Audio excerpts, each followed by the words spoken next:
Aujourd'hui, nous, on développe des ailes de surveillance qui sont de courte et moyenne distance. C'est-à-dire que ce sont des ailes qui sont faciles à mettre en œuvre. En 5 minutes, vous les mettez en œuvre, vous les sortez du coffre, vous les montez, vous les lancez.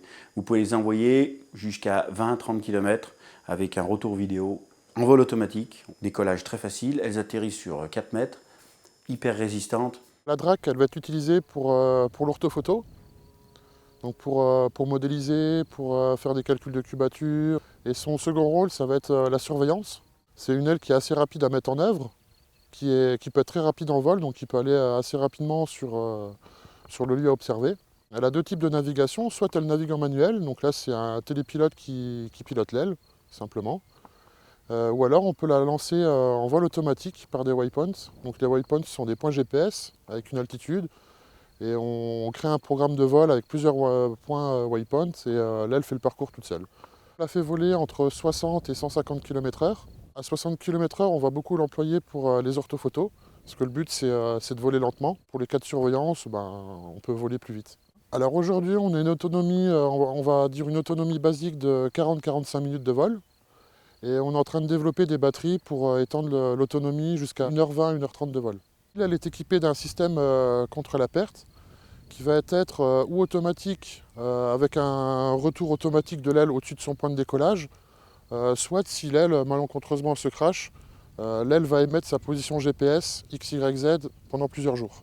Le Sparrow est un multicoptère, donc c'est un multicoptère à 6 moteurs, un hexacoptère. On l'a équipé de moteurs très puissants qui sont assez résistants au niveau température. On peut le faire voler jusqu'à des températures de 50 à 60 degrés. Le Sparrow peut voler entre 25 et 40 minutes. Donc tout va dépendre de l'équipement qui est dessus. Plus l'équipement est lourd, moins il volera longtemps. La première utilisation va être l'orthophoto. Donc entre guillemets, c'est le travail de géomètre. On peut aussi l'utiliser en tant qu'appareil de surveillance. On peut lui installer dessus plusieurs caméras, soit une caméra RVB, donc la caméra standard qui peut filmer jusqu'en 4K, une caméra zoom, donc un zoom qui peut aller jusqu'à 30 fois, avec une nacelle ultra stabilisée. Et on peut aussi mettre des caméras thermiques ou des caméras vision nocturne. Voilà. C'est une machine qui est prête à voler, on va dire, entre 5 et 10 minutes. Donc on peut l'utiliser en gestion de crise, par exemple pour faire de l'alerte à la population avec un haut-parleur. Ce drone est équipé d'un système d'alerte à la population.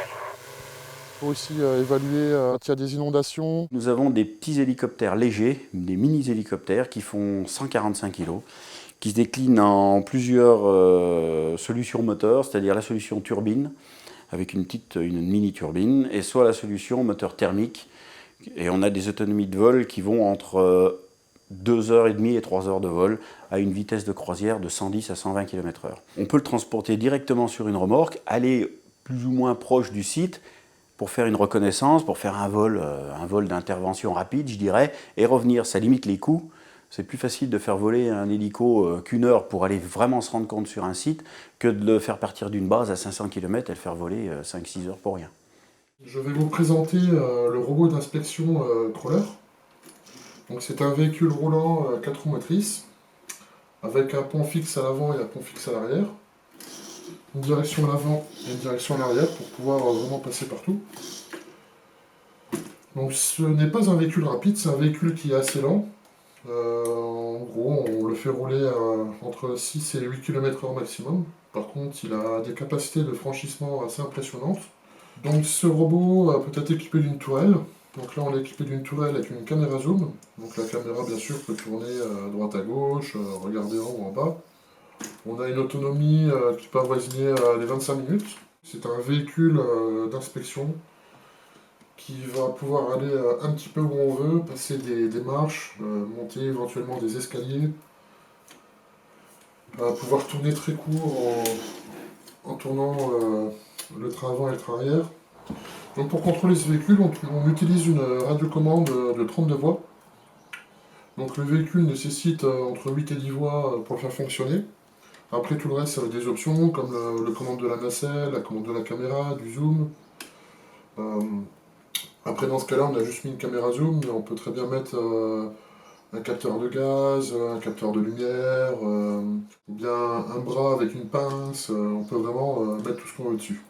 Le châssis est waterproof, donc tout ce qui est cerveau, moteur, ça résiste à l'eau, donc on peut rouler dans l'eau. Je vais vous présenter le robot roulant d'intervention.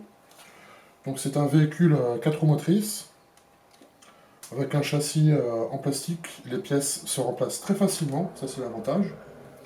On a des gros débattements, donc on peut passer assez vite sur les obstacles, il n'y a pas de souci.